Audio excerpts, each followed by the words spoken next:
more hungry. Let's talk a little bit about the Spartans, though. They have been dominant all year long, and let's see some of these sensations. Well, so far, their top performers have been Moeko Morse, number 10, number 7, Emily Cady, number 3, Elena Barr, number 19, Lacey Nacello, and number 27, Natasha Asgadam. They've been the key players. They've been the together. They've been the players that make it happen for the Spartans. They're gonna hold the key for this game.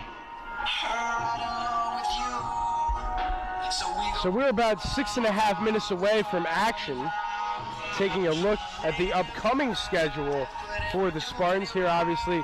Wednesday, September 26, 2018, Pepin Stadium. I'm Connor Moore. Chris Hockman will be joining us for the play-by-play, along with Ian Gamiri, who will be on the field. We will tune into him around the midsection of both halves.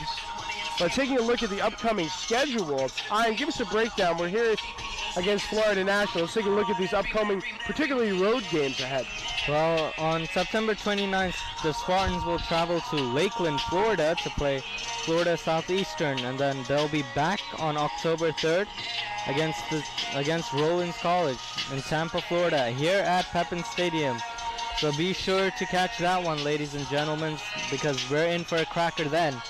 And then obviously in October they have away games against Barry and Lynn and St. Leo, so those are tough away games, which you're gonna expect the opposition to absolutely come at the Spartans in their home turf here.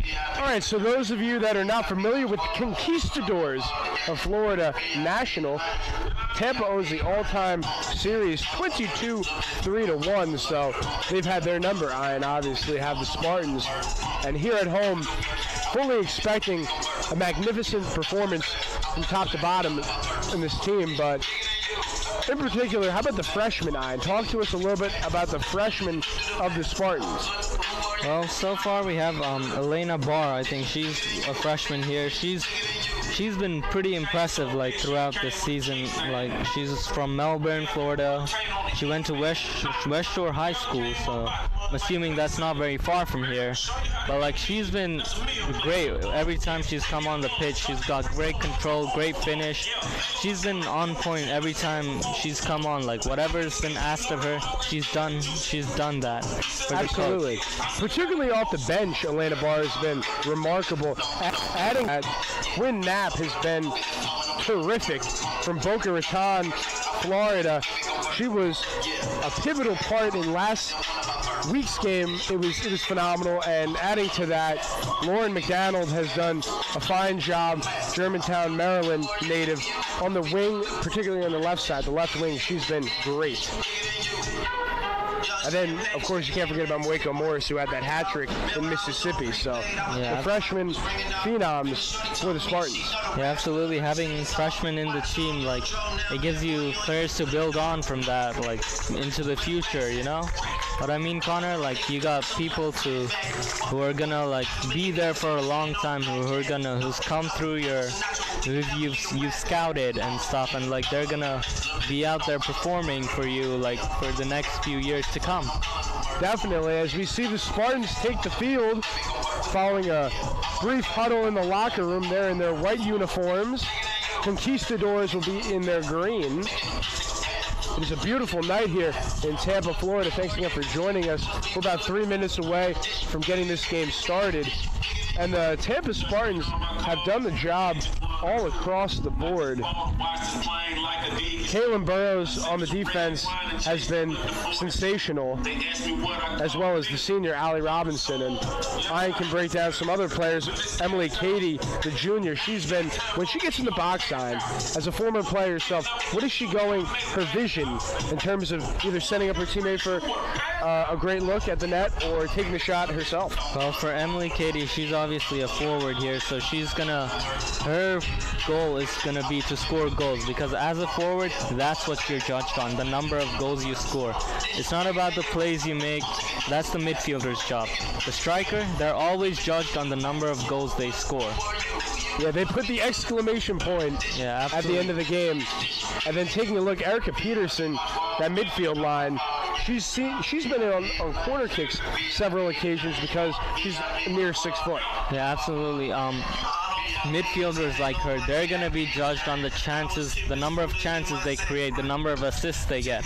So that's going to be key. So like those stats are what matters to the manager for her. Obviously for Emily Cady, a forward, the goals is what's going to matter.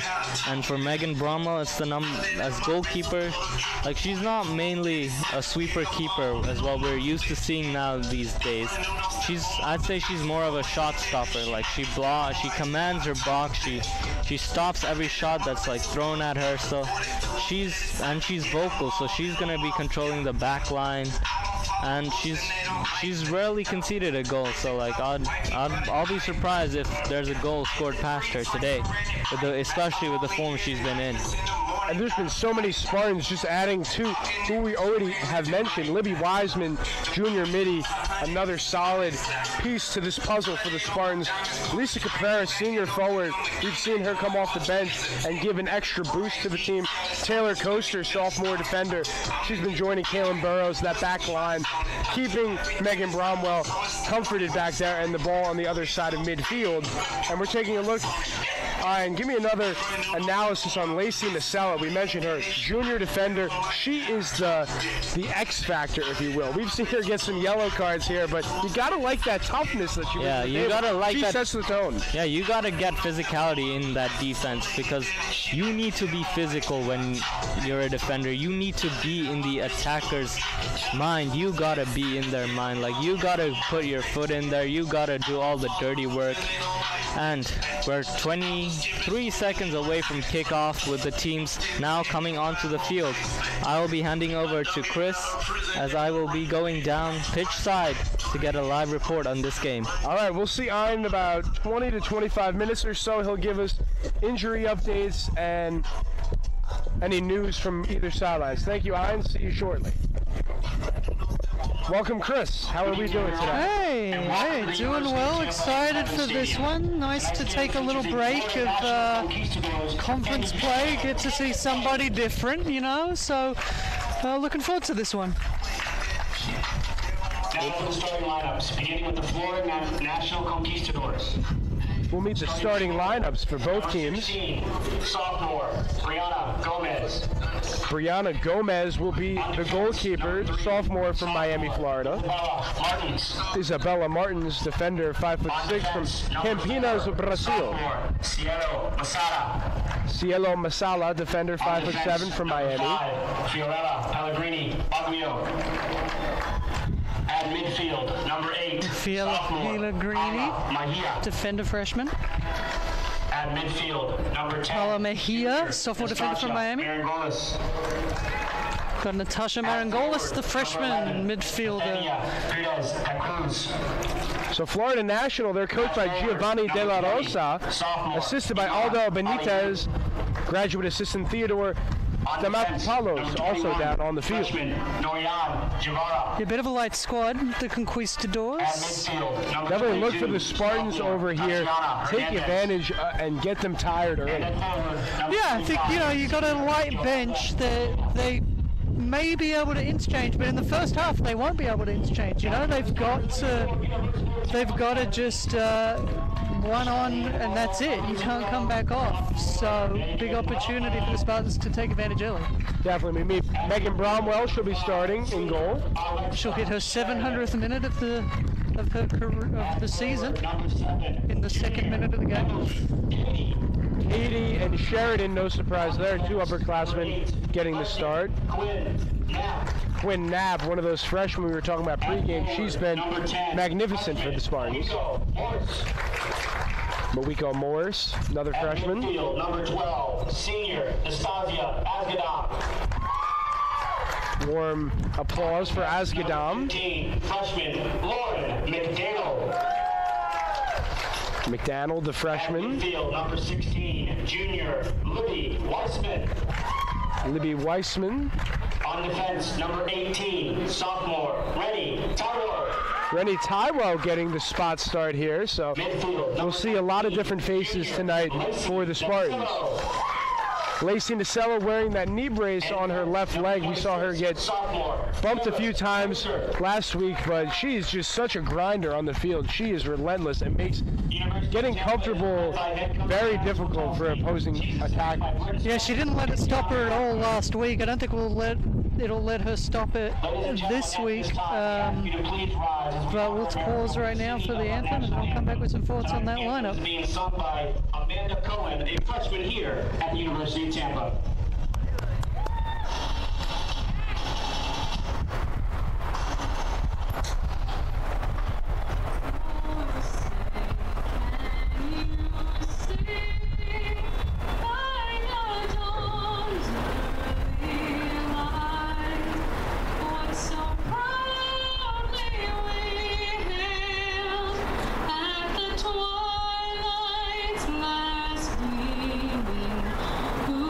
Stripes and bright stars through the perilous fight, o'er the ramparts we watched were so gallantly streaming, and the rockets roared loud, the bombs bursting.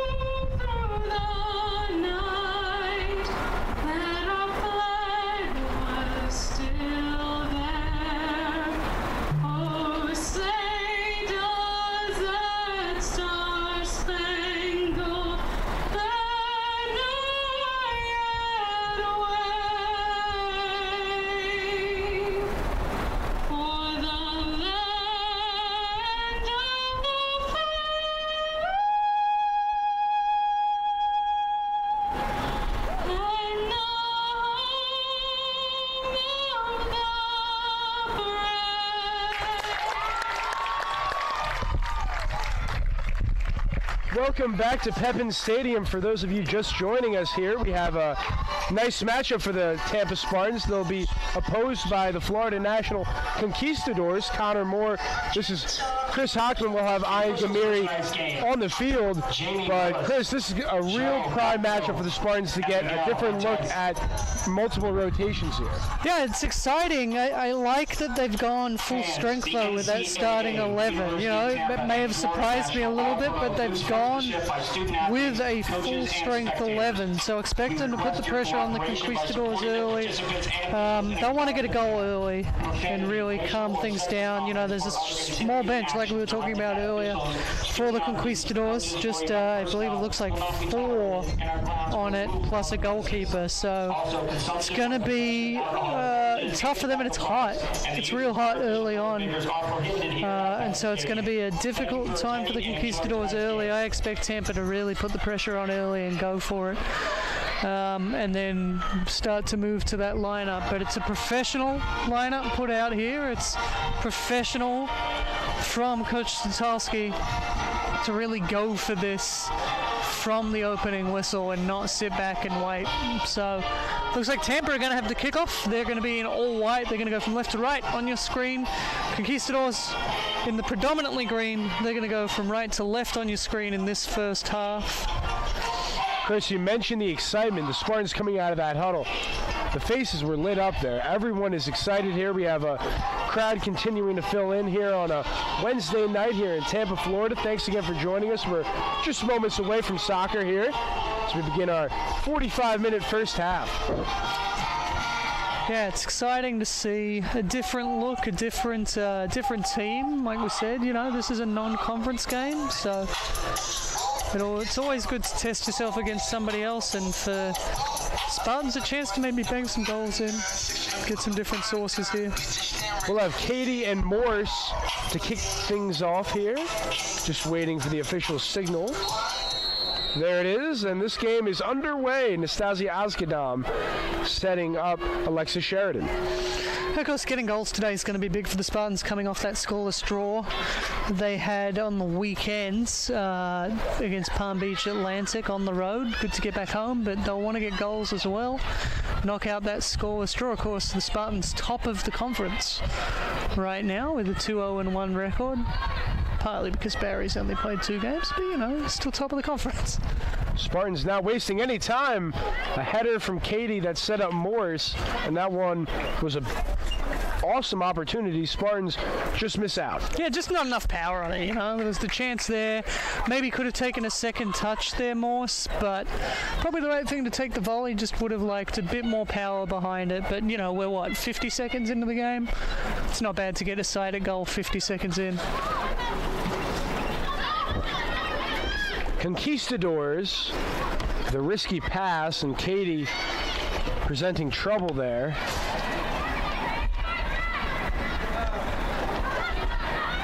Osgadam now setting up Lauren McDonald.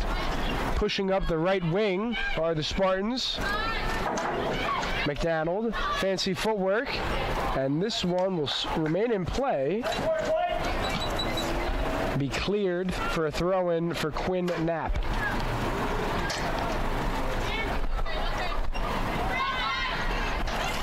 McDonald finds Katie in the box. Nice defense that time for the Conquistadors. Isabella Martins.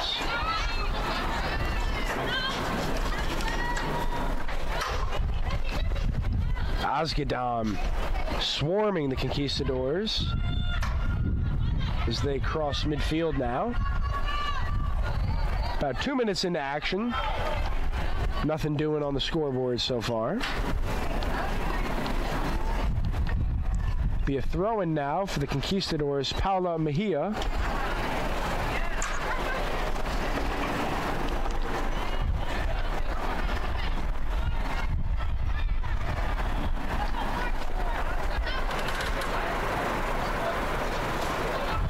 We apologize for the clock issue. We'll keep you posted every minute or so, let you know how much time is doing. 42:30 left in the first half, 0-0 the score. Spartans Conquistadors as Florida National crosses midfield.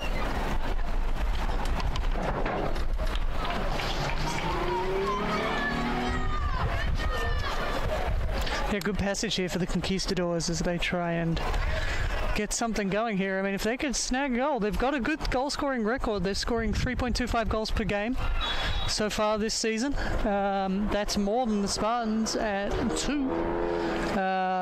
But they've been conceding a lot as well, and that's really been the issue for them. Has been defensively they've struggled to hold on. So it'll be interesting to see if they can snag a goal here. They've claimed an NCAA Division II scalp. They beat Trinity Baptist this season, so they're definitely capable of getting a win today. But they are going to have to be at their absolute best to get this win. For sure, and only having 3 substitutes obviously doesn't give you much of an advantage as we see a shot stopped by Bromwell. But the players on the bench aren't out on the field, so it comes down to your conditioning ultimately. Yeah, I mean, you've got to be fit. When you're carrying a small squad, you've got to have a fit team, and I'm sure this Conquistadors team is fit. They wouldn't be able to score the goals they're scoring with such a threadbare squad without it. But they're going to have to be real fit today because it is warm. And yeah, okay, they're Florida National. They're from the Miami area, It's not like this is out of the norm for them. So the Spartans have a corner kick now. Alexa Sheridan getting ready to take it, and they are looking good here in the opening 5 minutes. We will see Katie, Morse, Osgadam, McDonald in the box, and Lacey Nasello and Libby Wiseman now join. Sheridan with the corner. Header opportunity by Wiseman. And that was on the interior, and that had the makings of something special.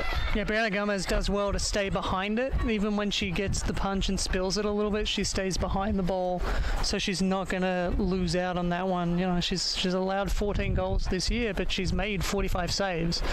So she's definitely a strong enough goalkeeper to hold out and do well here. That's an opportunity, though. They just cannot take advantage, but communication obviously there between Bromwell and Knapp, something you're going to want to figure out because that was a dangerous play. Yeah, I felt like one issue with that play was that they had Knapp staying back, and it kept the player onside, you know, and it just felt like something should have been done. That play should have been snuffed out well before it happened, and then when I heard the referee blow the whistle and signal to the goal kick, I thought, oh no, maybe she's called a penalty here. But in the end, it was just to get the attention of everybody that was a goal kick and not a corner. Wiseman to Katie here, back to an interesting play there by Martins and the defense. They're just going to settle with kicking it out of bounds and giving the Spartans a throw in here. I think we've been talking about a lot about how they're going to need to be fit, and one of the things you can do when you have a small squad like this is you can send the ball out of play. It takes time off the clock, it allows you to gather your breath, and allows you to reorganize your defense, which, you know, they've done here. They're staying in that flat back four, which is keeping things well organized, and they get a throw out of it. You know, it's going to be a war of attrition at times for the Conquistadors, so being able to do this, that's for sure, Chris. And from a Spartans perspective, if they're going to play that game, just be aggressive. They're not going to be too aggressive on their own end, taking chances. Now Katie with momentum, no call, play on. Well, we do have a call on Katie. It was delayed. Yeah, just a little too much. You know, you can go shoulder to shoulder. You throw an elbow in there, and that's a foul. And not much in it. And you know, everybody just gets on with it quickly. But that's why that was called. It's, you know, it can look a little strange from up here sometimes, but that's what that call was. So just north of 38 minutes left in the first half is Brianna Gomez with the free kick. Emily Katie fighting for it, and now Libby Wiseman sets her up. And this is going to be the danger if a Florida National is in transition, you know, getting back and covering when they have players going forward. Because obviously they want goals, and they're good at scoring goals. They're capable of scoring goals, but they've got to be careful on the other end, getting back, keeping cover back. That's going to be where I think the Spartans can do well here, is nick some goals on the counter today. Quinn Knapp now to Libby Wiseman. Osgadam is there, but the pesky Conquistador defense will, yes, have a throw-in. Knapp not happy with the call.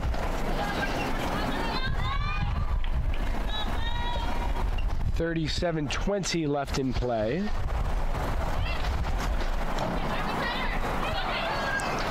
Libby Wiseman earns the Spartans a throw-in. Does very well there too to get that throw. It's impressive work. Getting the double deflection there.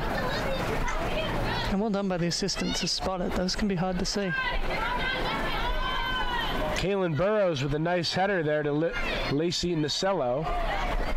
Wiseman just could not handle it in time. Conquistadors crossing midfield. Quickly turned over. Alexis Sheridan with the interception.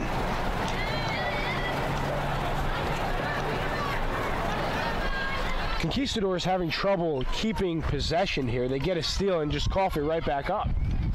Yeah, it's been the challenge for them for much of the game. I suspect it'll continue as they try and move things forward under pressure from the Spartans. It's going to be tough for them to maintain that possession. But if they can do it, they look dangerous. You know, every time they've gotten forward, it's been dangerous. So it's definitely going to be an interesting game. Until that first goal goes in, I don't think either team's going to feel comfortable. As you can see, like a beautiful turn there.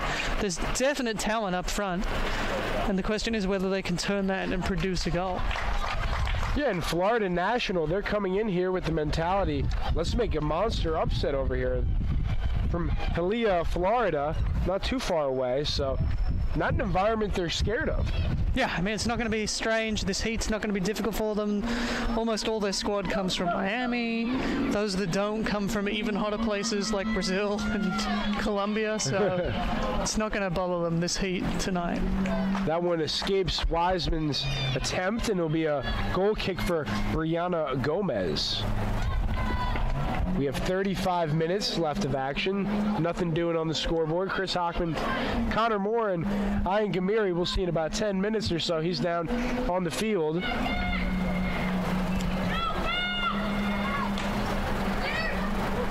Yeah, this is the kind of passage that the Conquistadors need. Of course, as soon as I say that, Tatiana Hernandez loses possession. So I apologize to any Florida National fans watching. Ooh, Mawiko Morse. Almost an early Christmas present that time. That one was right there in the middle of the box. Oh, what a shot, Libby Wiseman. How do you do? From the right wing, that was deep. What a shot that just kept sailing over Brianna Gomez's head. First goal of the Spartans. It's a goal.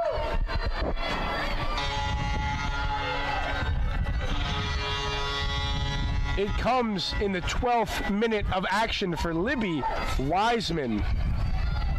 That's her first ever college goal too, and not much the keeper could have done on that. You know, she was on a line. It was just a well-placed strike. I can't fault the keeper on that one. She did everything right. She stayed on a line. It was just hit just above her head. So yeah, first career goal for Libby Wiseman in 26 appearances. So she's done well. She gets on the score sheet as a goal scorer instead of a provider. And just want to apologize, we're having some issues with getting that scoreboard up for you, but it is 1-0 for Tampa.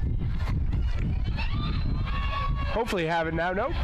Not Yeah, playing with we'll us. figure that out at halftime. We'll get it updated when we've got some time at halftime. But I love the emotion from Libby Wiseman. I'm sure when you talk to her, she'll be like, oh, I had an amazing celebration for my first collegiate goal. She just kind of shrugged her shoulders in disbelief that, hey, I scored it like at that time of the game. What a shot, though. Gives the Spartans as Nastasia Askenham's on the move. Yeah, I think if you ask her after the game, she would have said she meant that. Yeah, maybe. I'm not so sure myself. But you know, you can't fault the placement. It was a great strike over the head of the keeper. Again, like, keeper really did nothing wrong, but nice way to get your first goal. Big opportunity here for Florida National. Well dealt with in the end.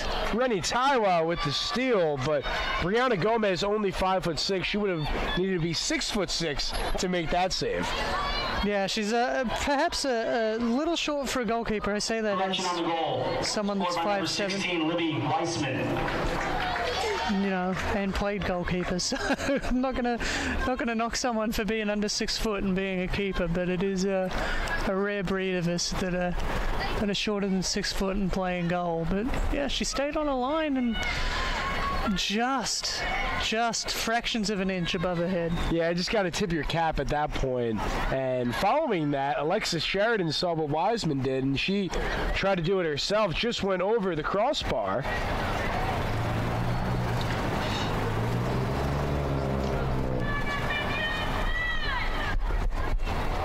1-0 is the score in favor of the Tampa Spartans.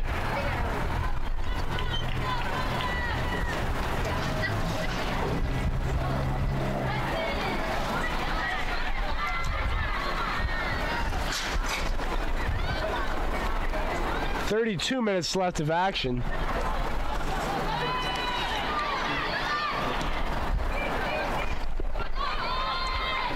Gomez with the save.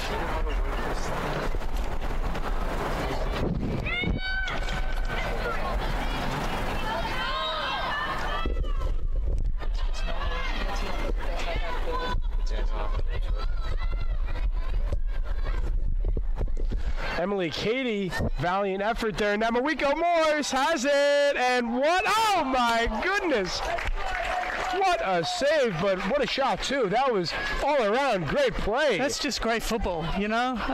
You got a striker rounds the keeper, does everything you want, and then just phenomenal work from Ciela Masola, sophomore defender, in her 7th start of the season, to get back, run onto the line, and just get in the way. That's all you want from your defender. Phenomenal work. That is one for the highlight reel. That was magnificent on both sides. So one of those plays, if you're Morris, just got to say, hey, that was an amazing stop. Yeah, you just got to shrug your shoulders and tip your hat to the defender on that one. Masola did phenomenally well to get back. Presence of mind, too, to back up her goalkeeper keeper. And obviously a lot of game left, but that almost seemed to have kept Florida National in the game. If they trail 2-0 to this Tampa team here at Pepin Stadium, odds aren't very likely that they come back. Yeah, I mean, it's hard to keep your heads up when you're 2-0 down, you know, and that one, yeah, it just looked for all money. You know, I don't know about you, but I thought that was going in. As soon as she rounded the keeper, I thought for all money that was a goal. So phenomenal work there from Masola. You know, I've covered a lot of games. I've been to a lot of games. Masola's defense on that is some of the best defense I've seen this year. So here we go now as we see subbing in for the Spartans, Alex Jackson Jr., defender from Greensboro, North Carolina. She replaces Taylor Coaster, defender for defender. Yeah, Alex Jackson, her 5th appearance this year. She's been used sparsely throughout the season, so a good opportunity to get some minutes in. You got to get these players time because you come to the NCAA tournament and somebody goes down with an injury. You want to know they can handle it. So. Yeah, you never want to talk about it, but that's always in the realm of possibility. That could happen at any given moment, so always got to be ready for your number to be called. Yeah, as the games get more and more serious, you need to know you've got the depth. We have a shot here by Katie and a nice save by Gomez. Again, good goalkeeping there from Gomez. Does well, gets behind the ball.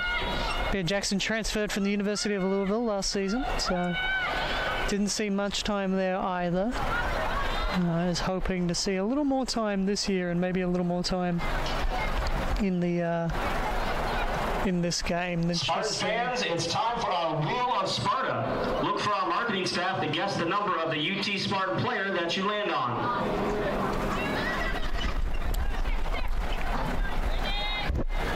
So at midfield, Nasello gives way to Sheridan. Now Mawiko Morse. Yeah, Morse has continued to be impressive again today. You see that neat little footwork she does there. She's been doing that all season, and you know, probably should have had a goal. Yeah, I think her teammates told her she was offside there. We've got a pretty decent view from up here. I thought it would have been tight. I wouldn't have faulted the assistant if he rose his flag on that. So perhaps the right decision. Although offside flag in that corner would probably have still been a better decision than letting it run out for a goal kick. Because of course you can score from a goal kick. You can't score from a indirect free kick, which is what an offside flag would give you. Gomez boots it now across midfield as there is a deflection. Spartans have been very aggressive defensively, and just another steal in the open field. Here we go. Quinn Knapp now in the box. And tried to cross it, but too much oomph on that one. Yeah, like you said, just too much on it, just a little too much power over everybody's head. Might have been shaping to shoot. That would have been what I would have been looking to do in that situation. There's no defender in front of you. The goalkeeper's trying two minds, trying to work out whether to stay on a line, come out and claim the ball. So a shot near post could have been really dangerous there. In the end, just put a little too much on it. Goes over everyone's heads, out for a throw. I think she meant that one as a cross. So Conquistadors with the throw in here. Spartans, Osgadam, Nasello, and Sheridan all there, but it'll be yet another Florida International. But wow, here we go with Katie. Quickly taken away by Martins. Yeah, just some more great defense there from the Conquistadors. Been good defense from both ends. And not really anything the Florida National defense could have done about the one goal we have. Quinn Knapp looking for Wiseman. Spartans with the throw-in. Going quickly is Quinn Knapp. Strong throw. Looking for Morse. Intercepted there. Taiwo with a big collision. She's okay. Yeah, just both turning at the same time. Kind of spun each other around. Both hit the deck there, but everybody's okay, thankfully. Sheridan looking for Morse, but Gomez, sweeper keeper alert, gets over there. Yeah, it does well. Cleans up, gets the ball into the box where she's able to pick it up.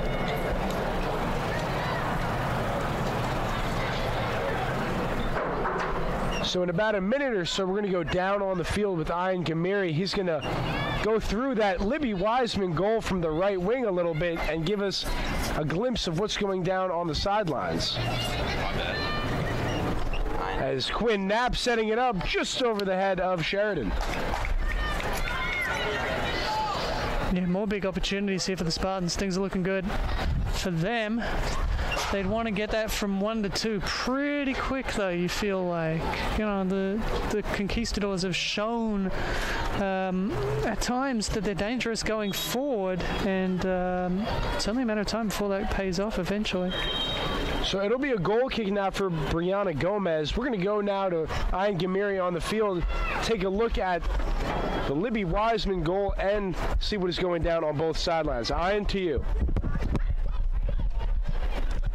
Hello there, Connor. Like, downside pitch is pretty good. Libby Wiseman's goal, like the only difference between the two sides here, obviously the Spartans manager, she'll probably be thinking, how is this not even more? Because Spartans, they've been dominant, they've had the better of the chances, and they should really have been more than 1 goal up.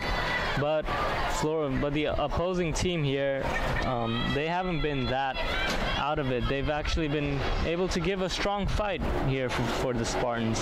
Yeah, and what did you think about that opening goal? You know, obviously, impressive strike from up here. What did you make of it from your angle? From down there, it was amazing. Like, was it a shot? Was it a cross? Like, no one really knew. But once it left her boot, like, you could sense that the ball was going in. The crowd going absolutely wild when it left her foot. And once that ball went in, the crowd roared. And absolutely amazing goal for Libby Wiseman. Good way to get off the mark. Yeah, absolutely. A great way to get your first collegiate goal. It's 1 more collegiate goal than I've ever scored. And here we have another chance for the Spartans, and that has just gone wide. And I'll head back to Connor Moore up in the studio. Connor? Ian, thank you for that rundown down on the field as we're back in action with the Brianna Gomez goal kick. We'll hear more from Ian at the halftime show. Osgadam setting way for Wiseman, who has really set the tempo so far for Tampa. She's been everywhere on the field. Yeah, she's always been that pivot for the Spartans, you know, transitioning from defense to attack. That's been her role, and she's doing it again with aplomb here today. As we look, the Spartans have 7 players forward. More staying on side here.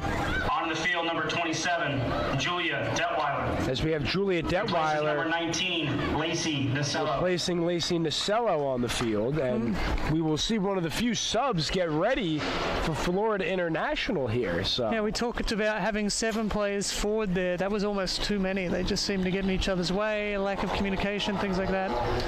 So a goal kick here for Florida National. Of course, as I see somebody in a Philadelphia Union jersey jump up here, I'm reminded the US Open Cup final is on today. Houston Dynamo hosting the Philadelphia Union for the US Open Cup, spot in the CONCACAF Champions League at stake on that one. Who you got, Connor? Who you got winning the US Open Cup tonight? I'm going with the home team. Who do we got at home tonight? Houston Dynamo. I like I like Houston tonight. So that's good because I'm a Houston Dynamo fan, so I would have to. Oh, what a shot! Nastasia Osgadam, the goal! Nastasia Osgadam, her second goal of the season. 2-0 are the Spartans here in the 23rd minute of play. Yeah, 15th goal of her career as well, but what a strike. Just, you could tell she looked up and she sensed that she had a chance there. Keeper just maybe should have done better. Maybe should have got to that one. I would have liked to have seen her get a hand on that, but 2-0. That's the goal that we were waiting for, and Tampa will be feeling good about that. We'll update the score there, but it'll probably clear away. We've been having issues with it all game. Fingers crossed. Maybe 2 was the number we needed to put on the board. Turns out no. Denied. But that's okay. We'll look at it at halftime. We'll try and get these things updated for you. So 22 minutes, about halfway through the first half, and it's 2-0. Florida National. On the field, number 14, Evelyn Roque. So Evelyn Roque out of Miami, 20, freshman midfielder. Yeah, Iman Ali did off the field here. But no disrespect to the Conquistadors, but it might be early to say the route is on, but the Tampa Spartans right now maybe just try to see who works well together out there. What's the best combo? Yeah, I mean, you 2-0 up, you've got a chance to test some different combinations, and see what can happen. I'd really like to see the starters rested. You know, you got a game coming up on Saturday up against Florida Southern over in Lakeland, just up by 4. So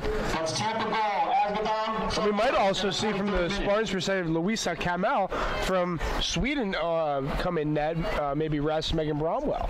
Yeah, I'd like to see that. If you get the lead out a little bit, you know, bring the goalkeeper. I've often criticized the U.S. women's national team for not doing that. I've asked several head coaches of the U.S. women's national team why they persisted with Hope Solo in what were largely meaningless games, instead of giving somebody a chance to get some experience, you know, and now's going to be a good chance to do that for the Spartans. Perhaps, you know, give Bromwell the half, and then the second half switch it out and get somebody new in. Special thanks to Dom Galone up here helping us with the scoreboard. We will hope to get that fixed soon. 20:30 is the time here in the first regulation period. 2-0 the score. Tampa. Substitution for Florida National. Onto the field, number 12, Karina Bordon. Replaces number 4, Cielo Masalo.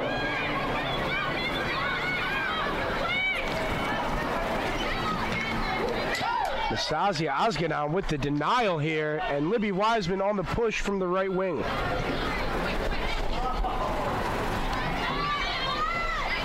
And we now have the scoreboard set up. 2-0 is the Tampa score, yes. I made sure to watch Dom, so now I know what to do if we have the issue again for you guys. But yeah, so 2-0, as you can now see on the scoreboard. Thanks again for joining us here at Pepin Stadium. For Chris Hockman, Ian Gamiri, Connor Moore, thrilled to have you with us. Tampa Spartans, Quinn Knapp working the tightrope right there, keeping it in play. Emily Cady with Mawiko Morris to her right. Cady now, Emily Cady, yes! And the Spartans get their third goal of the game. Emily Cady continuing on her junior campaign with her 5th goal of the season. Yeah, 5th goal of the season, and that goal's all made by her footwork there on the edge of the area. You know, she uses her footwork to cut the ball outside her foot, which sends the defender to her inside, just completely bamboozled the defense, opened up the space, which allowed her the shot. Pretty much the exact same spot where we saw the second goal go. Here in the 26th minute of play was the goal, and 3 goals for Spartans, 3 different players. Nice to see. Yeah, always good to spread the scoring around, and I think we're going to see more of that now that it's 3-0. I suspect we're going to see more players getting on the score sheet. Maybe play some people out of position as well. You get a chance to see what your midfielders can do going forward and back. So Taiwo and Asgadam come off. It will be subbing back in Kaylin Burrows, as well as we have Mia Brantley, sophomore defender from Tampa, Florida. Steinbrenner gets her first glimpse of the game here. Yeah, both haven't been used a ton. Both been used as substitutes throughout the season. So big opportunity here for the two of them to put either of those two in. It's a very strong first 11. And that's not a bad thing. When you have all those options, you're usually a talented competing team. Well, and then the mix of the classes that we have here in the first 11 is just really impressive. Here's Quinn Knapp now. Which, speaking of different classes, you know, Quinn Knapp a freshman and already starting. That's always good to see. It means you've got some good depth going forward. Yeah, Quinn Knapp is a gamer. We see her taking the goal kicks. We're seeing her now in the opposing team's box. She's all over the field doing whatever she needs to help the team. Yeah, I don't know how she does it. It's a lot of running.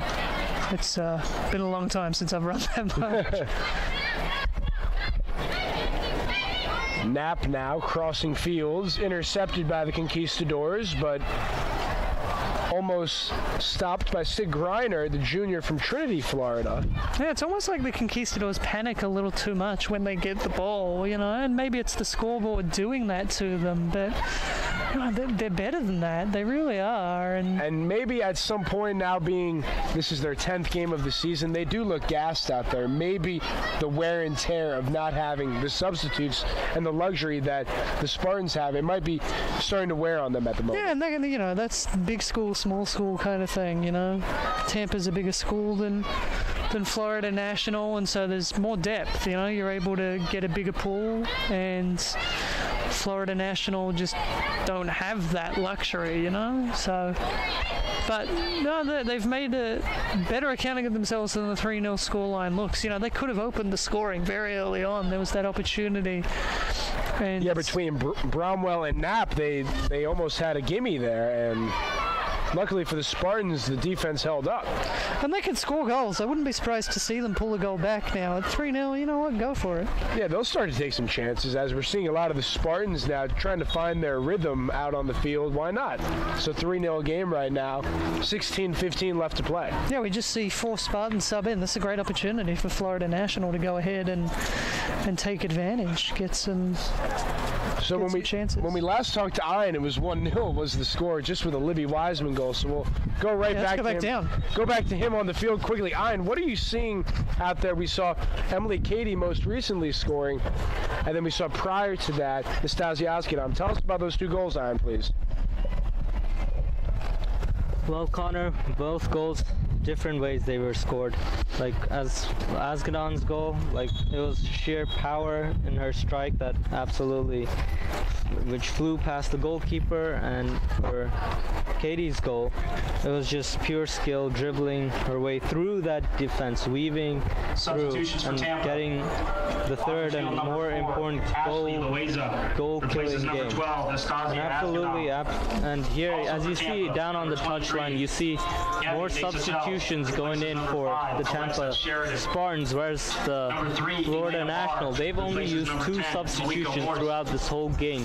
So as you can see during the game, the fitness levels are starting to show of Florida National here, and they're not really getting into the game as much as we'd hope, and slowly they're starting to collapse here. And the last time we saw a big collapse, I'm sure all you World Cup fans will remember, will be the Brazil-Germany 7-1 that happened back in 2014. So my question is, are we going to see something similar like this tonight? Yeah, it's a good question. I think Florida National have certainly got goals in them, so I'm keen to see. I'd like to see them score. What have you made of them going forward? Well, them going forward, they have had clear chances. Let's remember, at 0-0, they could have easily taken the lead. But defensively, I haven't liked Florida National. As you saw, in the first 50 seconds of this game, they could have been 1-0 down easily. And we're through all the miscommunications that is happening. And I think the 2 coaches here, they want their defenders and goalkeepers to communicate, because that is clearly what is lacking in the defensive third of each team. And I think both coaches would have addressed that during the water break here. Yeah, it seems like depth is most hurt for the Conquistadors here in the in defense. They've only got 4 defenders on their entire squad, which may explain why we see these defensive lapses, because they have to play every minute of every game, or they have to put a midfielder or a forward in, which isn't beyond what they've done. They've definitely done it at times this year. We've seen them play that. We've even seen Yolanda Pineda, the forward, play 3 minutes in goal this season. So they're capable of switching people in and out into different positions, but when you don't have that depth, that really gives you no other choice. Well, there's a difference to that. One, it's a good thing having players that can play in several different positions, but the other key factor that's going to play into this is how long till they're going to be found out, because once they're found out, they could easily get exposed by not playing in their correct positions, and once you're played out of position, it's hard to adapt to a new position, and especially if it's right from a midfield to a defense and an attack to a defense, or vice versa, because it's completely different from playing attack and defense as well as midfield. And we had almost another goal for the Spartans here with miscommunication coming in. And Connor, it's back to you in the studio. Yeah, thank you, Ian. Exactly what you were talking about there, almost happening again, where we have a defensive lapse provides an opportunity for the Tampa Spartans. If Florida National could cut those out, and I don't know whether that's the tiredness that we've been talking about or whether it's an issue of just not having the experience defensively. They have quite a few freshmen at the back, and that can make things hard. They have 4 defenders in the entire squad, and the most experienced of them is a sophomore. So perhaps with experience, we'll see Florida National in the coming years become a more solid defensive team. And that's a great point from both of you guys as we see Sophie Massoud on for the Spartans, another new face, 5'9", freshman midi from Clearwater, Florida. So we are going to see the bench kind of unwind now, I'm expecting, by Coach Aaron Swatolski, as we are still only in the first half. 3-0 is the score. Yeah, I think we've seen the entire 11 change at this point, even a change in goal, like you were telegraphing earlier, Connor. So it'll be interesting to see what lineup they put out for the second half. I'm really looking forward to seeing that. Seeing what they do with this. A good little turn there from a Natasha Marangoli, the junior midfielder for Florida National, but in the end she loses out. Julia Detweiler setting up Lisa Caprera. Spartans knocking on the door yet again, getting in there, as well as Ashley Loaiza, junior from Cooper City, Florida. Yeah, just a little push in the back there, not much in it, but enough to give a chance for Florida National to relieve the pressure. And you'll notice no one's really running up to take this free kick. It's going to be a chance to take a breath. 12 minutes left, maybe snag one before half-time if they can send this one long. Do stay with us, even though the score might be lopsided, because we're seeing a lot of different Spartans you don't normally see on a game-to-game basis. So there's always those players that emerge as primetime players that no one really expected, but once they get the opportunity, they don't miss their calling. Yeah, you're going to get a great opportunity here to see Spartans try different things, and great opportunity to see some Spartans that might be big players in the future. So you definitely want to stick with it. Yeah, it's 3-0, but you could see more goals. Could see a lot more goals, but you're also going to get to see these combinations that we haven't seen before, and see us struggle with identifying players we haven't seen very often as well. So it's going to be an interesting remaining 55 minutes or so for the rest of the game. So I'm excited to see these combinations. I think it'll be a different thing from the Spartans for the rest of the game than we've seen all season, and that's always good to see, because you never know when you're going to need these different combos. And what's been most impressive, even though the Spartans have been outstanding on the offensive end, their defense has been exceptional as well. Florida National has some very talented strikers who have almost threaded the needle and scored some creative goals, as the Spartans, here we go on the push once again with the cross that will go out of play and now be a corner kick because it was deflected. Yeah, you talk about offensive leaders. I think of Yolanda Pineda on the team. She scored 5 goals. There aren't many Spartans that have done that this year, so 5 goals. You got Katie scored 5 goals now, I believe. Yeah, yes, absolutely. Erica Peterson scored 5 goals in her whole career, not just this year. So, yeah, we've got 5 goals in a season is an impressive turn for anybody. So for Pineda to have produced that is really solid, and I'd keep an eye out for her. She's wearing number 25 for the Conquistadors. She's been kind of patrolling up that right wing for the entire match. She was the one that created that opportunity for them in the first couple minutes, so I wouldn't be surprised if she ended up getting on the score sheet. One thing I am a little worried about is just a little bit of lightning off to the distance, so hopefully that stays away enough for the referees to let things keep going. I haven't had dinner before the game, so I would appreciate it if the game ends on time, so I don't want that lightning striking. Absolutely. Nobody wants a weather delay here. We want some good football, soccer, whatever you want to call it. It's exciting. It's a lot of fun to watch, and it has been a pleasure to have you with us, Chris Hockman, Ian Gamiri. I'm Connor Moore. 3-0, the Spartans putting on a show. Here they go again, Elena Barr and cannot connect on the pass from Sid Griner. Yeah, it looks like they heard Iron on the sidelines there. You know, they've been really shoring up their defense since the statement that we were talking about. You know, Iron wanted to see them shore up their defense, and they certainly have. They're staying on the field. That's a definite foul. You know, just far too much in that one. We have a big crowd on deck here, 3-0, cheering on the Tampa Spartans as they look to go to 4-2-3 on the young season. Yeah, we'll be about halfway through the season at this point, so you always want to make sure you're over 500 when you hit that halfway mark, and that's where they'll be at. Of course, they'll be at that whatever happens today, but you know, you want to make sure you're above it.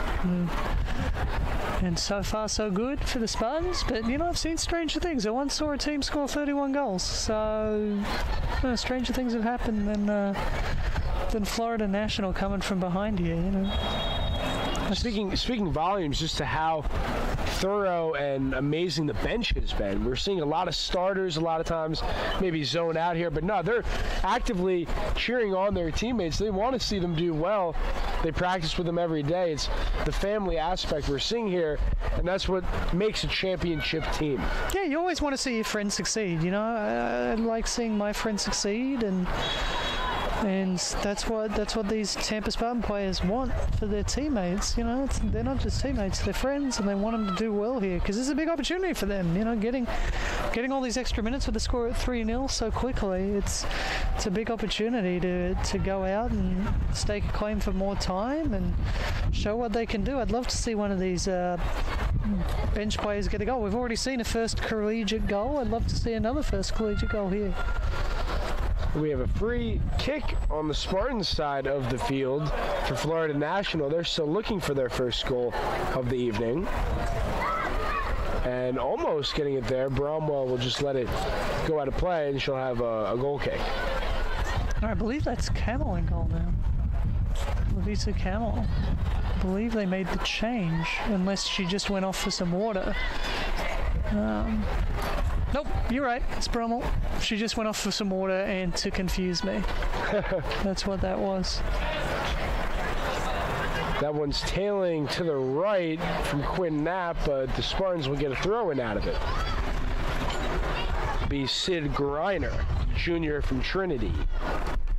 So I think Brummel's the only player that survived the full 45 minutes so far for the Spartans. No change. I suspect they'll change her at half. Give Camel a 45-minute stint. Loaiza to bar, and at home was Brianna Gomez with the save. No, Gomez again. She's done well. You know, the goals, not a ton she could have done about. All three were pretty well placed. Maybe the second she could have got something too, but first and third, just well-taken goals. Yeah, I think you really said it best. It could be 5-0 right now, so she's doing her part to keep this game competitive. Yeah, she's doing well. She's clearly a good goalkeeper. She gets behind the ball. She makes sure her body is in the way, which is like job one as a goalkeeper, is just get something in the way. Whether it's your face, your hands, your shins, who cares? Just make sure you get something in the way. And she does well because she gets her body in the way, which is obviously your biggest part. You know, you get your chest in the way. That's the biggest part of your body. That's what's going to make the most saves. You know, a lot of people think about those highlight reel, reaching for the top corner with a hand saves, but the ones that you know you're going to see most of are those ones you make with your chest, because it's your biggest part of your body. Get the most stuff in the way, keep the ball out, keep it 3-0. Yeah, 3-0, you're still in with a chance. There's been plenty of games where teams have come back from 3-0. So we have an injured conquistador on the field. Would like to get you guys to Ayan Gamiri, who's on the field. Ayan, what do you see on the field with this injury? Now she is getting to her feet, but give us a breakdown of the injury. Well, Connor, the player for the Conquistadors, she does not look well. I think she might have to come off, and with such a thin squad that the Conquistadors have, like, they're gonna be struggling now because they'll only have 2 players on the bench here, and I don't think she looks too good to continue, but she seems to be jogging it off here. I think she might just get a quick breather for this quick game. But as I said last time, I was down here with the 3-0 scoreline. It's still 3-0.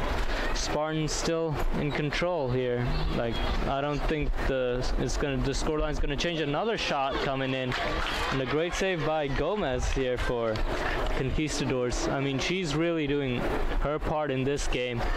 And I don't know what that says about the Conquistadors, saying your goalkeeper is the best player when you've let in 3 goals. If that's your goalkeeper, shouldn't be the best player, especially when you're losing, because that just reflects how bad your team has been playing.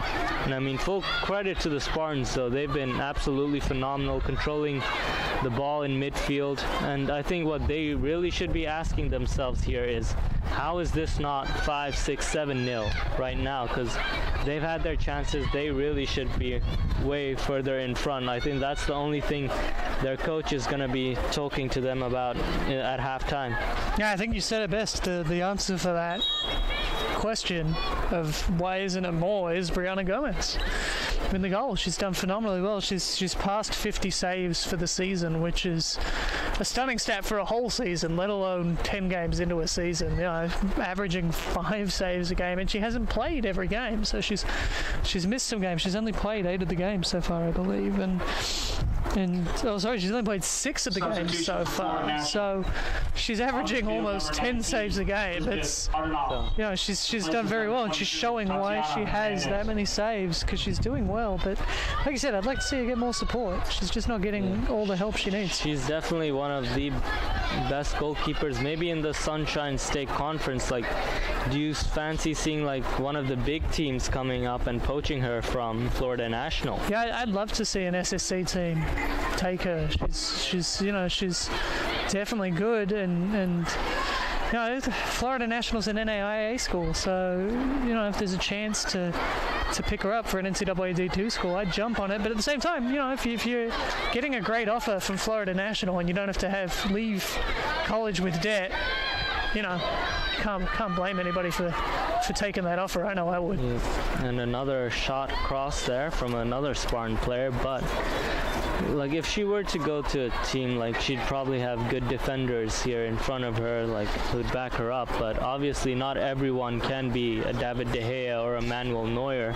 But she's doing her best to like keep this game really as competitive as can be. And down on the touchline here, we see the Swedish goalkeeper for the Spartans warming up. Maybe it's about time she gets herself into the game, like, especially with a 3-0 scoreline, which you could say is pretty much safe.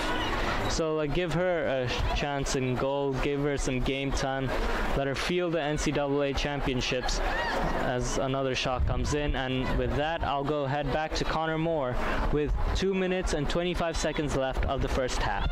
Yeah, thank you very much, Ian. Yeah, like you said, Lavitza Camel warming up on the sidelines. I suspect she won't come in until the second half, but it's a sign that she's going to be getting ready to come on. She played for SCG Holsum in Sweden, her native Täby, Sweden.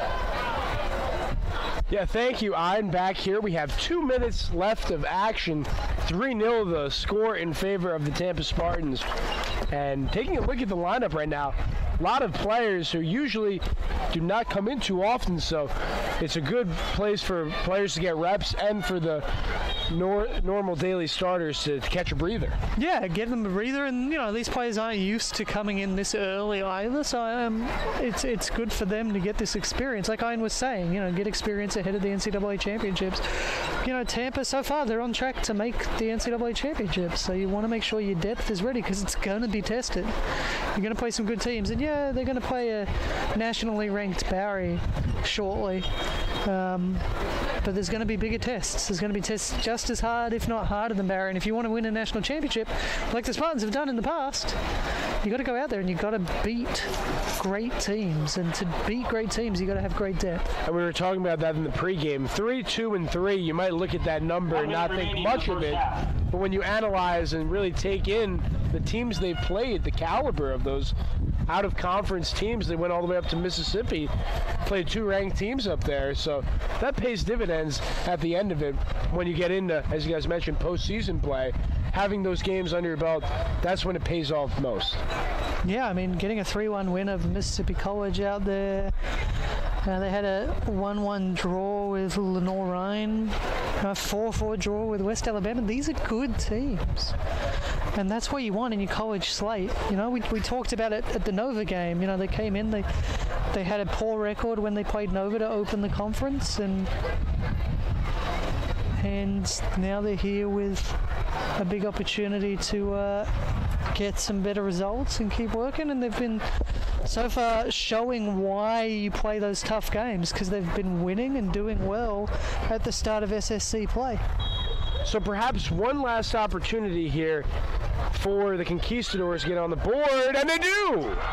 The Conquistadors score with 35 seconds left in the first half. So after all of that, all of a sudden, Florida National has now found the scoreboard. Yeah, 3-1's a very different scoreline to 3-0, and it's a good time to score. You know, you're going into halftime, and now you've got to have a chat. You've got to say, all right, what happened? Why are we a goal down now? Why did we concede? Because, you know, and I've been saying all game, you know, the Florida National offense is good and is capable of scoring goals, and we just saw it there. Set pieces are going to be where they do it. Florida National goal. Great goal, well taken. Scored by number Good 10, header too. Natasha. Well, the Spartans, off the crossbar right there was Alex Jackson. Wow, that was just a few seconds after the Conquistador. Yeah, Natasha Marangola scoring the goal, her first ever 10, collegiate goal. So we saw another first collegiate goal.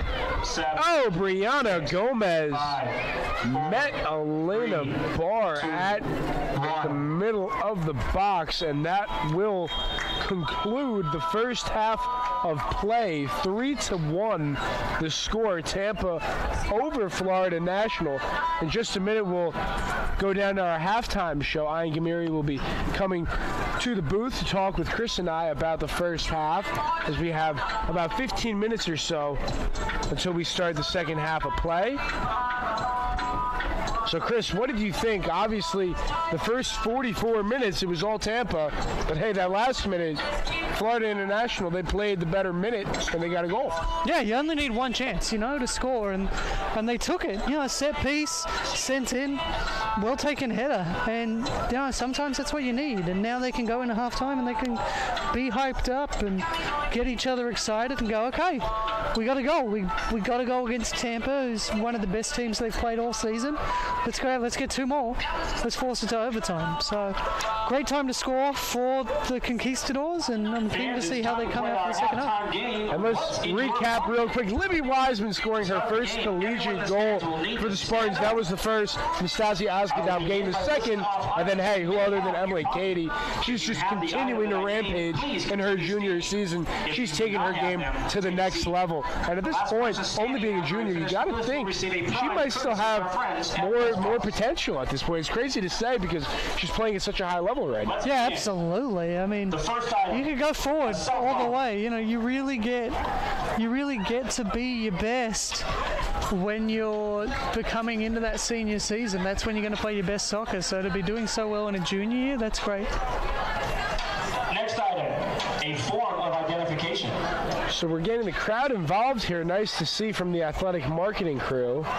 School spirit at a premium right here. A set of keys. We'd like to thank everybody on the staff here doing a phenomenal job making this possible for you guys, top to bottom. Chris Hockman, Ian Gamiri, Connor Moore up here. We'll hear from Ian in about 30 seconds or so. He's on his way back. He will recap with Chris the first half and give the viewers here an outlook of what to expect from the second half. So Ian is just getting here, so I'll defer to him, and we will see you for the second half of play. Ian, to you. Next item on the list. Thank you, Connor. Hello, Chris. That was a great half. A lot of goals. 4 goals being scored here in this game, and we've had great goals being scored here too. Yeah, it's been great to see. Great to see these players scoring some goals. All 4 goals from both sides. Really good goals. Really well taken. I'm pleased with that half. That was a really strong half for both teams. Obviously Spartans 3-1 up, but I think that the Conquistadors will be happy snagging that goal late. Yeah, absolutely. They'd really be happy, but the Spartans going into this 3-1 lead, I think they might not be happy with that last minute there, especially conceding a goal, especially that late on in the half, and that too with some pretty bad defending, man-woman marking not really being utilized to its full potential right there. And what can you say? Yeah, the marking's not been the best, and when we saw that on pretty much all the goals, really. You know, the missed opportunities, they let players in, they let players score. Congratulations to Jen. She's our big winner for tonight. And that's just really let them take advantage. And you know, we saw that on the second goal. The first goal, okay, you know, look, that's just a great strike. But the second goal,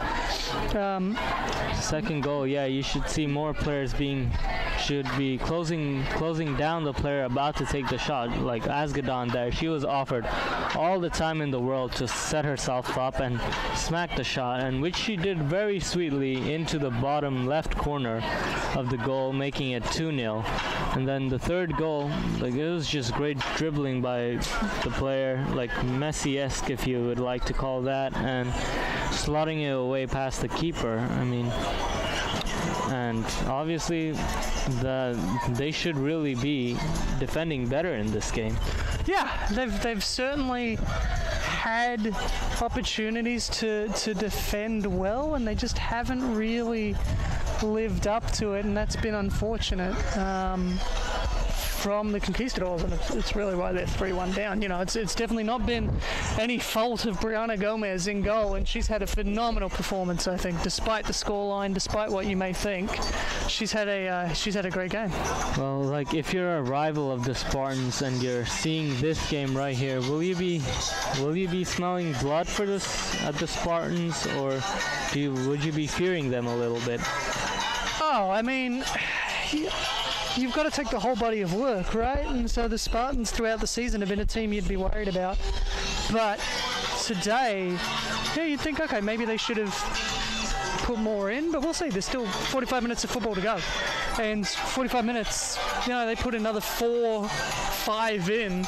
Yeah, they put 5 in, it's 8-1. You know, you'd be worried about that. Nova only beat this team 3-2.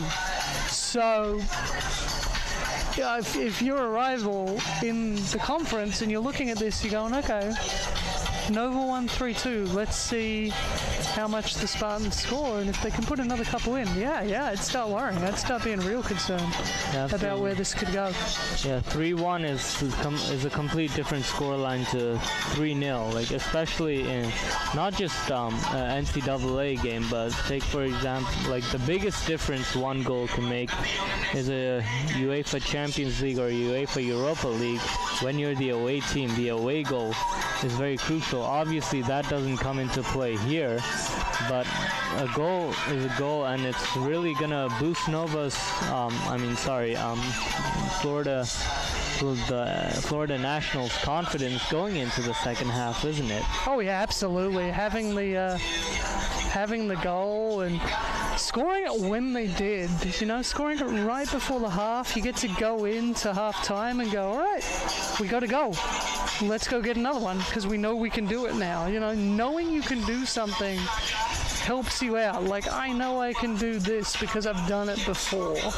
Especially when things are hard, knowing that you can do it again, that's important. Like, and the Spartan dressing room, like, it's probably gonna be it would have been a good wake-up call, like, especially the last goal that was conceded in the last minute. I think the coach here, she's gonna have, like, words with her players, like, look, you gotta keep tight on your woman, you gotta keep tight on them, like, you gotta mark man to man, as you would say, or you gotta do zonal marking, like that, or a mixture of the two, you know, like, you just don't want to leave anyone free, you don't want to leave any zone free. Like, that's something that I think the Spartan manager will be talking to her players right about now. Yeah, absolutely. I mean, the goal just, slightly lacks on the marking, but you only need a little bit on a set piece to get a goal like that, and that's what happened here, just a little too lax on that marking, and it showed. They conceded the goal. They left just enough space for the header. Well, and for Spartans, the Lovisa Camel, she's gonna be. It looks like she might be coming on in the second half to get some game time. So it would be really interesting to see how she will perform in this game, if she does come on, that is. Yeah, I mean, they're definitely warming her up as if she's going to come on, right? So I think it's a pretty safe bet from the two of us that she's coming in. Been watching her warm up. She's made a couple of really solid saves. She's played 81 minutes so far this season, so it wouldn't be her first appearance, but you want to give your freshmen some time as much as you can, and so. Yeah, I'm keen to see how she can go, because I haven't seen her in person. I've only seen her on tape, so I'm excited to see it just like everybody else here. So well, it's going to be hard displacing Megan Bromwell from that number 1 spot in this team. Obviously, Megan Bromwell is just a sophomore, Lovisa is just a freshman, and Megan Bromwell, with all her experience and her performances last year, she's going to be hard to take down in that number 1 spot. Oh, absolutely, and but you have a good game today, you have a good game the next time you get a chance, maybe you get a chance. Unfortunately, for a goalkeeper, it can be hard. A goalkeeper, you're often relying on somebody to go down, and it sucks. I've been there. I've been a goalkeeper. It's not fun. It's not fun to wait, and you only get your opportunity when somebody is injured. So, hopefully she'll take the chance now, and do well here so she can start really pressuring Bromwell, because Bromwell is going to do better under pressure. You play your best football when you're under pressure from somebody else, and that's what we're seeing. That's what we could see today when Camel comes out. If she has a great game today, great, pressure's on. Coach says, all right, she's breathing down your neck now. You got to do better. Yeah, you're gonna have to fight for your spot if you want to play in my team, because I only want the best players playing on my. And if there's a lapse in concentration, I will. Look, you might not have had much competition in the previous years, but now you might have some competition here. So that's a certain message that the coach might send out to Bromwell, but there's nothing she's done wrong. But she's been fantastic throughout this season and throughout last season. But I'd like to talk more about Florida National here, with a squad of just 14 players, one of which is a goalkeeper, and it looked like one player was out injured there. I believe it was Isabella Martins, the defender from Brazil. So that could be a big loss for Florida National if she's injured, because that would mean only one sub that they could use during the game, and they're gonna have a lot of tired legs out there. Yeah, hopefully, now it's the second half, so in the second half, what they can do that they couldn't do in the first is take people off and bring people back on. You can run an interchange in the second half, and hopefully that'll help them out. I would expect them to be more competitive in the second half because of that. It's counterintuitive, I know, because in professional football, you don't get to do that. You're going to get more tired as things go on, but with an interchange, you're going to have these chances to really do well and to run teams. I worked with the NCAA Division III national champions, the Trinity Tigers, out in San Antonio, and they would use the second half as an opportunity to just give people 5 minutes, making a change every 5 minutes, and that might be what they have to do here, just to keep players fresh enough. But it's a big opportunity, and now that they'll be able to sub players back on and off as they please, that presents an opportunity to be a little fresher in the second half. So hopefully that'll work for them, and we'll see a more competitive side here in the second half. Yeah, absolutely. Here, looking at the roster for Florida National, they only have 3 defenders in their squad for tonight's game, but we've seen them play a back 4. So like obviously one of the players is playing out of position. A midfielder or striker, I presume, is playing in defense, and obviously that is going to be really hard because like midfield and defense, they're two complete different positions, and you expect like the Spartans to attack the player being played out of position a lot, because that's where all the mistakes are going to come from, and that's how the Spartans could build on this 3-1 lead and maybe even make it 4, 5, 6. Yeah, absolutely. I mean, that's where the pressure comes in, right? Like, you've got to do your homework, and that's where this is going to come in. You know, the coaches do their homework, and they make sure that they've researched the team, and they know who's playing out of position, they know who's playing in position, they know who's good, they know who's not the best players on the team, and so hopefully they've done that research and they know that this player is playing out of position and it needs to be exploited. And I think they did in the first half. You know, we saw plenty of players being exploited for not being up to the pace of the game and not being up to the skill on offer. So from a Florida National perspective, you hope that they can right that ship in the second half. You know, you've got 15 minutes, you talk about it, and maybe you come out and you go, all right, we've worked on some things, and you know, if they could score early in the first half, this game is well and truly on. Yeah, absolutely. Brianna Gomez, I think best player on the pitch for Florida National. Like, she's obviously now recorded up to 50 saves in this NCAA tournament. Yeah, absolutely. She's done phenomenally well to have gotten that far in such a quick time. You know, 50 saves. She's done really well. I know it doesn't look like that on the scoreboard, but trust me, she has. This could have been 6 or 7 at halftime if not for the work of Gomez in goal. Yeah, absolutely. Well, with about 10 seconds to left until the start of the second half, I'll be heading down pitch side for this game between Tampa Spartans and Florida National. I'll head back over to Connor Moore, who has just rejoined in the studio. Connor, back to you.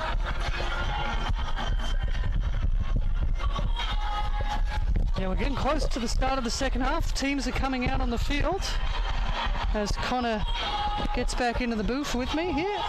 Yeah, thank you, Chris. Thank you, Ian. Another great halftime show, as always, as we get ready for 45 minutes left in this ball game. 3-1 the score. Tampa in command. Yeah, in command is definitely the right way to put it, I think. They've just been really, really dominant and really strong performance here. Conquistadors getting ready, and Now in net, number 1, Lovisa Kamal. we do see Lovisa Kamal in net. We had mentioned that prior to the break. We'll see what she can do as the Conquistadors with the throw-in.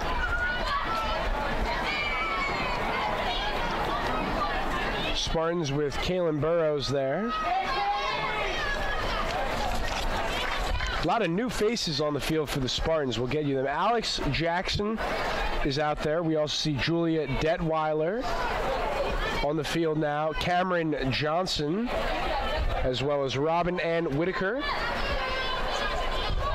She's also joined by Sig Greiner, who was out there in the first half. And Lovisa Kamal in net for the Spartans, so we will see who can emerge as one of those stars on the second unit here. Yeah, Robin Ann Whitaker making a rare appearance, just her second of the season so far. She's represented Jamaica at youth level. She played in the Under-17 World Cup qualifying. She's definitely capable. Sophie Massoud and Ashley Loaiza also out there, giving the Spartans plenty of depth tonight. Yeah, lots of depth on this Spartans team. Always good to see in a lineup. You know, you want a team that's got that depth and can really compete when they're down, when they have players out missing for whatever reason. So you want to be able to have that depth, and now's a chance to really give those players more experience and give Kamal a whole half. So Conquistadors moving the ball side to side, still in their own territory now, working back in the middle. Tailing kick handled there by the Spartans' Mia Brantley. looking for Whitaker. That was better from the Conquistadors for much of it, much calmer. I'd like to see them really stick with that patience. Well, that late half goal by the Conquistadors give them some life here, thinking, hey, we just get one fast break opportunity and score. All of a sudden, it's a one goal game. Yeah, they got a real chance, and taking that goal, it's put some life into this game that maybe there wasn't in that first half. For much of it, it looked like the Spartans were going to run away with it, but now Florida National pull the goal back. Like we've been saying a lot, 3-1's a very different scoreline than 3-0. So here we go. Alex Jackson paving the way for Loaiza, centering, looking for Whitaker. Now has it in the middle, passing en route to Brantley on the left side. Too much on that touch right there, and Kamal, the sweeper keeper, outside of the box. Plenty of room. She won't be contested, and we'll send it on over to Brantley. Yeah, all 10 outfield players who were forward were over halfway for the Spartans, so danger signs. They're already keen, they're already eager, the Spartans, so it's going to be perhaps more of the same for Florida National, but already a strong defensive effort. Yeah, it's nice to see with these underclassmen out there. They're aggressive. They're not scared of the moment. They're ready to challenge the Conquistadors, and even though these games aren't Sunshine State Barry-esque games, they're games that build momentum. And when you play these tough teams, if you have a dominating performance on your home field, you're going to be like, hey, we can beat any opponent here. This is our field where we set the tone. Yeah, I mean, you got Florida Southern on Saturday. You got to get out there. You got to win that game. And this gives you some confidence to make that short trip up I-4, halfway to Disney, and get that win. So nice cross there by Gabby DeSaltes. Just entered the game for the Spartans. Freshman from Sarasota. She's a defender. Braden River High School grad. Braden River have a really solid program as well. It's a real hotbed of soccer down there in Sarasota and Braden River area. Braden River's got a really good club side as well, so it's good to see a somewhat local coming through. Definitely great to see soccer, football expand here in America. Obviously, such a amazing level it is over in Europe, but the game has taken over here over the last several years, and all of a sudden you're getting Zlatan Ibrahimovic coming over, who they get fans in the stadium, and this is a nice thing to see. Obviously, Americans like quality sports, so I think it's doing wonders for the USA. Yeah, I mean, it's really great to see the growth of the sport over the years. I've been involved with it for almost a decade now in soccer in the United States, and it's great to see the growth of the game. We're seeing all sorts of teams competing. We're seeing, a US Open Cup final tonight that should have a good crowd out there in Houston, and we're seeing these great stadiums being built. I think of Houston and BBVA Compass Stadium, downtown Houston, right across the road from their baseball stadium, the World Series champion Houston Astros. And we're seeing more and more really great stadiums built. This year I think of Minnesota, and I think of the Bank of California Stadium out there in LA. As the Spartans are on the move here, we will get back to that point after, as the Spartans still knocking on the door. It is cleared. Getting back to your point, though, Chris, the Tampa community is buzzing. The Buccaneers just lost an incredible game to the Pittsburgh Steelers Monday Night Football, and the Tampa Bay Rays, mostly known as a bad baseball team, are flirting with 95 wins and a Cy Young pitcher. And you have high-level soccer for the men and women, volleyball doing wonders as well. A lot to be excited about if you're a sports fan here in Tampa. Yeah, Tampa's a phenomenal sports city. We've got some great teams. The Lightning are about to kick off their season. They had another preseason game yesterday just down the road from us over at the Amalie Arena. You got the Rowdies competing for a playoff place over in St. Pete in the at Al Lang Stadium. It's a great sports city. Mia Brantley on the push, working that left side with the cross, looking good. Whitaker making moves, and here we go. Nice head on a swivel defense by Florida National. Yeah, like Ian was talking about, we wanted to see Florida National improve defensively, and it looks like they have. Of course, as soon as I say that, we see a player turned. Oh, what a play by the Spartans! However, it has been nullified. We do see the late flag rise up. We already had the music getting ready to unwind for the fourth goal, what would have been for the Spartans, but no. We still have 37-47 left in regulation. 3-1 is the score. Yeah, no goal there. Just played a little too late, the ball. No goal on the play. It was Play was offsides. It was the right play, but just hang on to the ball a little too much. The player's offside. I think it was the right call for me from this angle up here. I'm always going to side with the AR as well. He's got a much better angle than I do, but for me, right call. I think just held on to the ball just that fraction too long. And Chris, you mentioned down on the field having a great view. Let's go to Ian. Ian, did you think that she was offsides? The pass was from DeSaltis looking for Massoud. Did you think Massoud was offsides on the pass? Hello, Connor. Over from down here, like it looked like the right call, but obviously we have no VAR in NCAA, so obviously we're not allowed referrals, but it looked like the right decision, and I think it's I know the Spartan fans here wouldn't be too happy with me saying this, but it is the right call. And football, soccer, whatever you like to call it, it has to be played fairly here, and I think that was the right call. But defensively, I think it's still the same. And I see good team morale in the Spartans here. All the big girls, who are the big players who we're used to seeing on the pitch, they're obviously down on the touchline just cheering on the players on the field, giving them advice on what needs to be done, learning from their past experiences, telling this new generation of Spartans, as you like to call it, what to do in this game. And obviously here, a change in goalkeeper here. We have Lovisa Camel playing in goal. She's obviously much different. Oh, and we have another chance for a goal here, but almost a goal for the Spartans here.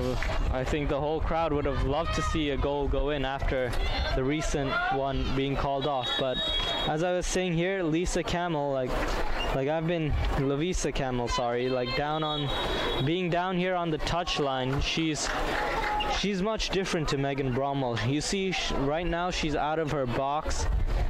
She's playing more of the sweeper-keeper role that we're more used to seeing in keepers like Ederson Morales of Manchester City, Alison Becker of Liverpool, and Manuel Neuer of Bayern Munich. She's playing that sort of role for the Spartans here, much different to Megan Bromwell, who's usually more comfortable inside her box as a shot stopper. But break and play here for the injury to a player from Florida National. I'm not really sure who's gone down. Just copped it in the face on the ball into the box, and really, I don't know if the Spartans would have deserved that goal, to be honest. It was deflected, fake, kindly for them. They would have taken it, absolutely. But we talk about sweeper keepers. I think of one of the great ones, Andreas Isakasen from Sweden. Probably, perhaps, who Lovisa Camel modelled her game on. She was a big player, won the best Swedish goalkeeper in the Allsvenskan 4 years in a row. So certainly a player she would have grown up watching. As a goalkeeper, she would have modelled her game on Andreas Isakasen out there in Sweden. Well, it looks like we have an injury here for Florida National. I believe it's Isabella Martins. I think, she's definitely limping, and a huge round of applause here from the Spartan crowd. I'm sorry, wrong player, I believe that is. It's Pellegrini. Yeah, Pellegrini. She's off injured, and I don't think she'll be able to continue, because obviously, like, she's not able to walk properly. So Florida National, like, now they're probably only gonna have one substitute that they could use. Obviously, the second one being a goalkeeper, and I'm pretty sure they don't want to be risking using their second choice keeper right now, especially with the way this game is going. Like, Spartans, they're looking dominant in midfield, controlling everything. And I mean, obviously the Florida National goal, like, would have gone to the Spartans a bit. I mean, you saw like the response that they gave the moment that goal went in. They hit the post right after, within like 30 seconds of the restart. Substitution for Florida National. Coming out of the field, number 4. So we have another substitution for Florida National, but and with number 4 coming on, Cielo Masola, she'll be coming on to the field, but she plays as a defender from Miami, Florida. She's a sophomore and back in action of this game with the Spartans back in possession. And Connor, I'll head back to you in the studio. Yeah, so a good start to the first half there from the Spartans, and thank you, Ian, as always. Helpful insights for us down there on the touchline. But a good start for the Spartans, Connor, and just not the goal to show for it so far. Yeah, 35 minutes now, and I think it's at the point of the game for the Spartans. What can we learn? What can we do different that we don't see on a day-to-day basis? And right now you got those players as a nice job sprinting back that time for the Spartans and saving what could have been a conquistador opportunity was Lauren McDonald. Yeah, McDonald's been doing well there.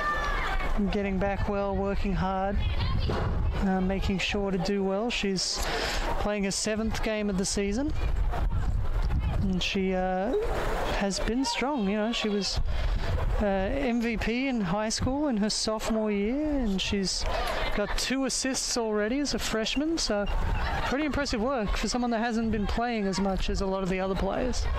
Definitely. So we will see what both teams have going here. Spartans now pushing across midfield, but Florida National will send it right on back, and they turn it right over. So we're seeing a series of miscues at the moment by both teams.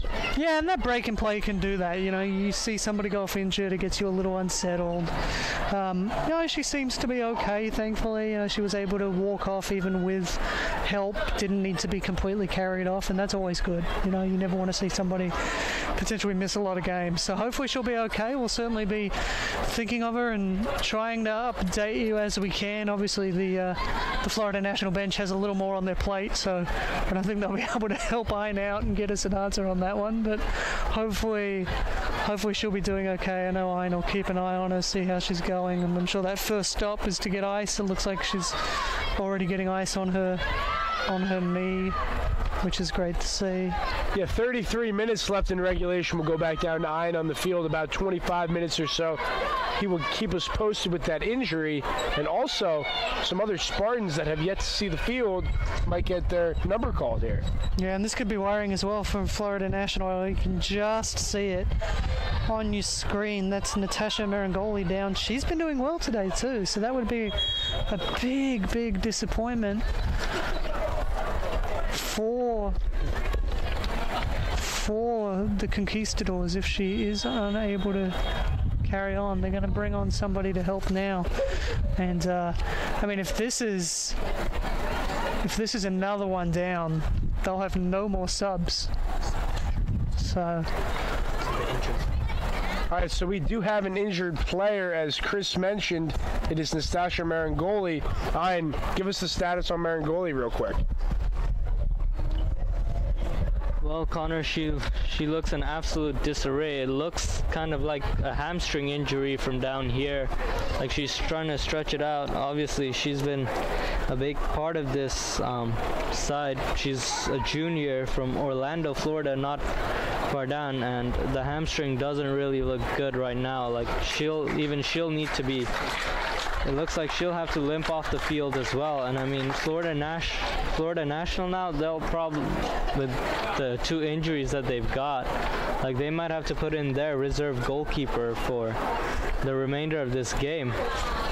Yeah, she might have to play outfield too, so that would be a really dramatic move. But unfortunately, that seems to be what's happened, and it's sad. It's really disappointing. Yeah, it's really sad. Like, obviously here, fitness has taken its toll on these Florida national players. I mean, credit to them, 3-1, like having to play with 14 players only against Spartan side in Florida conditions, which is, as you all know, not easy, but it looks like that's what it is. But at the moment, there's nothing they could do other than play their outfield, their second choice goalkeeper as an outfield player. Like, it's the only thing they could do right now, and I think like the 11 on the field, they'll have to play it out right now.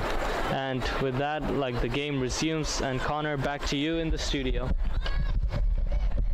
Of course, Ayn, thank you very much. Ayn knows a thing or two about fitness.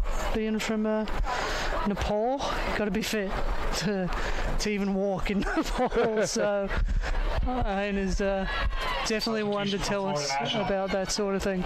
On the field, number 14. And Ian mentions that we have two conquistadors not looking good on the bench, something they can ill afford, obviously, with a thin bench. Yeah, we see one player on the bench with the leg up getting ice, so that's pretty safe to say that one's not coming back, another one getting treatment. The only player really left on the bench, like Ian said, reserve keeper. Do you play your reserve goalkeeper in outfield? You might have to. You don't want players to get more. You don't want any more players getting hurt, because then you're down to 11 for your next game, and they're going to have to play the full 90. And that's, anybody that's played a full 90 can tell you that's not easy. Even if you're a full-time professional player, that's a lot. And I think everybody right here feels for the conquistadors. Not that they're nothing against them, but just having no subs, you have to be out there. There's nobody to come in for you. Yeah, it's hard, and you can hear the crowd, applauding as the players left, and that's always good to see. And it has kind of deflated the crowd a little bit, because it's that's never what anybody wants to see. You don't want to see. I'm just going to let that shot go by, but you never want to see players go off injured, and unfortunately we've seen two today, and thankfully they weren't stretched it off. We didn't have to call on the cart to take somebody off, and they look like they'll be okay after the game, but it's never nice to see players go down like that, and especially with such a threadbare bench. Absolutely. South of 31 minutes left in play. Taking a look at the Spartans' upcoming schedule as they lead 3-1 here tonight. Currently in cruise control for the Spartans. Taking a look, they'll head on over to Lakeland, Florida, take on Florida Southern, the Mocs. Good team there. Then they'll host Rollins, Tampa, Florida. That will be 1 week from today. Please join us, 7 p.m. here at Pepin Stadium. And then they'll go on the road October 6th to Barry, Miami Shores, Florida. That will be some game, huh, Chris? That's 3 tough games, I mean, you got Florida Southern out there in Lakeland. They're going to be tough. You got Rollins, who are always a good team at this level. They're going to be a tough team to beat. And then you've got the might of Barry. Last I checked the rankings, they were number 10. If you're the number 10 team in the country, you're doing something right. And so they're going to be hard to beat. Then you got Embry-Riddle, Lynn, Florida Tech, St. Leo to round things out. It's, but if they can win one of those 3, you're going to feel pretty safe heading into the conference tournament that you've got a good shot. Obviously Barry's the team everybody wants to beat, but you get to that conference tournament, Barry slips up, you got a great opportunity. And honestly, I mean this. Anybody in this conference can beat anybody. It's so true. Inter Sunshine State Conference play. Hey, these are rivals, competitors. They want to beat you just as bad as you want to beat them. No, and we can see that. The biggest result that Tampa's had was that 3-0 against Nova Southeastern, and that was really just an off day for Nova. If that came later in the season, I'm convinced that would have been a much tighter game, and we're seeing that now. And these teams it's getting real tight across the conference, and it's going to be real tight come October when we see the conference tournament.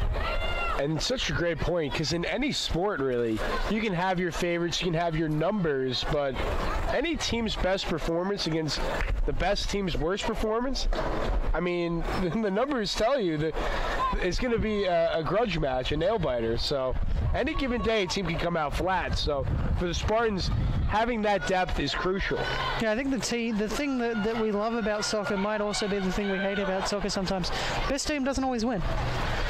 Often the best team doesn't win in soccer, and so one moment completely changes a game, and more so than any other sport. One small moment completely changes things, and we can see that in SSC play. Here is Mia Brantley on the push for Tampa. Oh, great skills there from Brantley again. She cut back twice there. Unfortunately, not really helped out by the players in the box, but it was some great skills. Yeah, we're seeing the skills showcase on display here. These Tampa Spartans, very talented. Brantley will get another crack at it. Offside. Yeah, that's been something the Spartans have been guilty of a little bit here in the second half, as that time it was Cameron Johnson getting a little bit too excited on that one, as she was wide open in the middle of the crease. Yeah, she just didn't get back Brantley on that one. She hadn't come back from when she was earlier offside. Earlier made the play, and so that kept her in an offside position. So here we go, Spartans crossing into Conquistador territory now. Spartans have passed the ball exceptionally well today. Very selfless. 3 goals, 3 different players. They don't care who gets it done. They just want to get that W. Yeah, and that's what you want to see in your team. You want a team that's going to just work hard regardless. Don't care who's on the score sheet. You don't care who's padding the stats. You just want good performances, and that's what we're seeing today.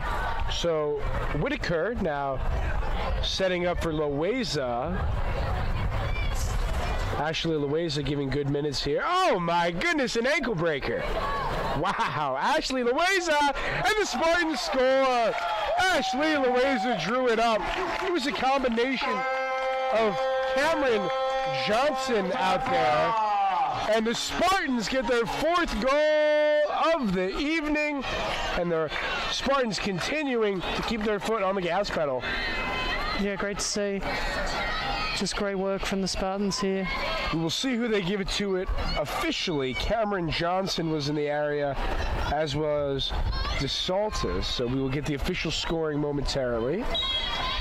The assist was a dime from Ashley Loaiza, who put a Conquistador defender on their behind, and what a spin move that time by Loaiza. Oh my goodness, the spin, the pass, thing of beauty.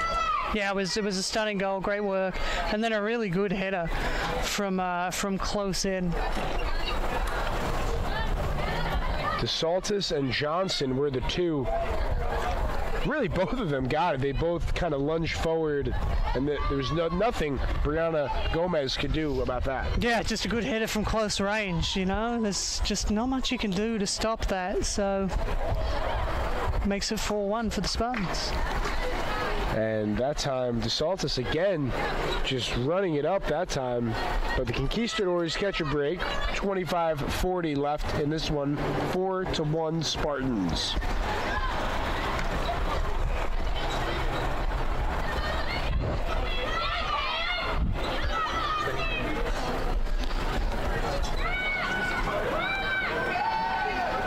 Here we go with Gomez now, working it out of the box. Hitting it across midfield. Spartans goal comes in the 64th minute. Scored by number 23, Gabby Desatoles. They give it to Gabby Desatoles. Assist to number 4, Ashley Loaiza. Loaiza credit with the assist officially. That's Tampa goal. Cameron Johnson was in the vicinity as well. Assist to Loaiza. Desatoles, what a header, Chris. You were alluding to that. Yeah, great header from close range. And, well deserved. She did well. She worked hard to make that goal. And she gets the goal that she wanted. Substitution for the Spartans. And we were talking so highly about Braden River High School. Another player just getting it done. As Maya Matuke, seeing her now, another face, as Nacello re-enters as well.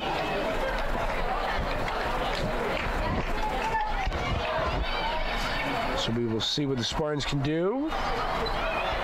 Florida National with prime defense here, but the Spartans not giving up. This is Halls with the steal. Finds Lisa Caprera. Lisa Caprera, the shot saved by Gomez at the 24th minute left. And this is a game the Spartans, really from the beginning, they set the tone and they brought it tonight. Yeah, they really did. They've gone out for this from the opening whistle. They've done well. It's been a strong performance, and they find themselves 4-1 up, 23 minutes to play. Credit, though, Florida National. They're hanging in there, not going down without a fight. Playing to the finish. But here we go to Setals. What a save by Brianna Gomez. One of those in-betweeners there for Gabby Setals. She had two attackers to her right, but I think they would have been offsides if she tried to pass to them. So really all you can do there is try to score. Yeah, absolutely the right decision from Desertels. Not trying to pad her goal scoring at all, just trying to keep the chance alive. That's her first collegiate goal, by the way. She scored 4 goals in a game once in high school, though, so big opportunity. She's definitely got goal scoring pedigree, but Yeah. what a save, though. On that Gomez, last play. we were talking about that, especially with Ian down on the field. Why are they not have 10 goals? Brianna Gomez, she's had her share of highlight reel saves in that. Substitutions for Tampa. Oh my, and that will certainly 25. get a whistle. Places 28. Griner went tumbling to the ground. Also for Tampa, number 3, Elena Barr.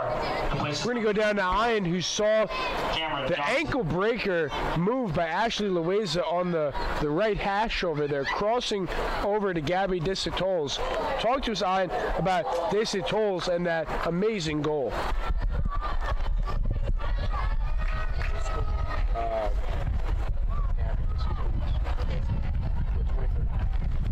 Well, Connor, that was a great header there by Right, Spartans Gabby fans, stand up and make some noise for a free defender, University of obviously Tampa not t-shirt. in the box.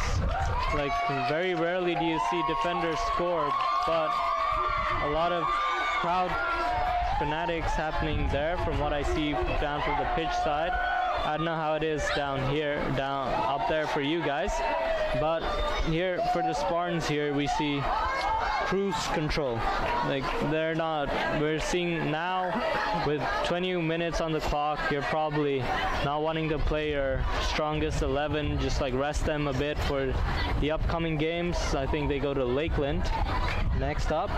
And here we have the Spartans going for another attack, but offside being called on Elena Barr.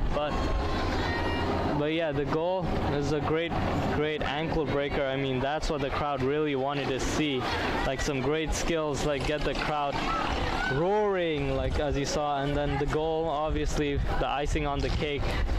But I mean, people will remember that as for that ankle breaker and the finish too. Take nothing away from the header, but at the moment, but give credit to Florida National having to play with originally 14 players, but 2 of them having been injured during the course of the game. But like, credit to them, like there's nothing they could have done, and if it weren't for Gomez, this game could have easily been another Brazil-Germany, if you would like to say. But give good credit here, a good turn in possession there. Like Florida National, they're giving it their all, especially with having to play with just 11 players now. So back to you in the studio, Connor and Chris. Yeah, they've been doing really well. Thanks, Nine. Thanks for catching us up with everything going on down there on the sidelines. But yeah, it's been a stronger performance from Florida National in this second half. It's 1-0 in the second half, so decent performance. 20 minutes odd to go. Lisa Caprera now in the box. See what she can do here, working in the middle. Nice slide tackle, though, by the Conquistadors. Going off your point, Chris, I've seen a lot of positive things that both teams can take away, in particular for the Spartans. 4 goals by 4 different players. I think that really sums it up in a nutshell. And for Florida National, it tells you, who are we? We have 11 players. Are we just going to go down without a fight, kind of roll our head over and call it quits? Or are we going to go out there at Pepin Stadium, put on a performance? And they've done that, but it's sad to see yet another injury to Florida National. Ian, down on the field, what's going on right now? Can the Conquistadors survive this? Well, Connor, I think it's just fatigue, cramps. Like, they're starting to show here for the Capreros. Like, obviously having to play, like, they've had to play a lot more minutes than the Tampa Spartans. Like, obviously they're gonna be more knackered, obviously, during Conquistadors. I mean, I'm sorry about that, and that number 4, Cielo Masola, she's been absolutely great. It looks like she'll be able to continue. She'll just have to jog it off, but it looks unlikely now. And I think, like, I don't know how the situation is, but she looks in real pain. And it looks like they might have to go to their backup goalkeeper, Rochelle Gomez from Miami, Florida, sophomore, 5'3". She might have to come on and play for the remainder of the 19 minutes and 31 seconds, so we'll have to see what happens in this game. But other than that, like, the Spartans, they should be real proud of this. And I'm not really sure what's going on. Referees and coaches having a conference here, I think. I'll let you know what happens as soon as I hear from the pitch. It looks like they might have called the game. So back to you in the studio. Yeah, I think the Conquistadors will settle for the game being outnumbered right here, not wanting to play a man short. So we will have the conclusion of our game as of now. If that is not the case, we'll of course let you know. But both teams are shaking hands. So officially the score would be 4-1 Tampa with the victory. 19:31 was left on the clock, but Chris, the 4 goals by 4 different Spartans going way back, so it seems like almost a different game. Libby Wiseman scored the first one, her first collegiate goal. And then for the Spartans, of course, Nastasia Alskadam added the second. Third goal, thing of beauty, Emily Cady. The skill, footwork on display there. And then we just saw, of course, Gabby Disatals with the outstanding pass from Ashley Loaiza. Those are the 4 goals. The game will come to a conclusion due to lightning in the area. And it is the lightning. I don't know if that's the actual reason, because I saw before they started looking at the lightning, I saw that the coach for the Conquistadors kind of speaking with the referee, seemingly talking about how few players they had, so it may have been just him coming up and saying, look, there's lightning, let's just... Yeah, I really think it's a combination of both, because to my right I do see flashes of lightning, so something for the safety of the players you want to obviously understand. But to your point, Chris, it's 4-1 with not much time and a depleted Conquistador team. It's not a 2-2 game between a team like Barry, say, where it's neck and neck. So this is a game, I think, maybe an easy decision on behalf of both coaches. Yeah, I think the referee may have said to the coaches at halftime, look, lightning's in the area, I'm going to try and play us as long as we can. And with that in mind, the coach, Giovanni Della Rosa, for the Conquistadors might have said, look, let's just call it. There's no point carrying on. No point risking exposing people to lightning. No point risking any more players getting injured. So 4-1 win in the end for the Spartans. They'll be pleased with that, especially given the game's been called off at a little over 60 minutes here. So good result, good win, and they now move to 4-2-3. Definitely, and looking ahead at the Spartan schedule, we talked about it briefly. Going on the road to Lakeland the 29th here against Florida Southern. They'll be back a week from today against Rollins, 7 o'clock. Please join us. Thanks again. Tonight's been a pleasure. 4-1 is the final. Spartans over the Conquistadors in a lightning and player-shortened game at the end of it. For Chris Hockman, Ian Gamiri, I'm Connor Moore. Thanks for joining us. Have a great night, folks. Take care.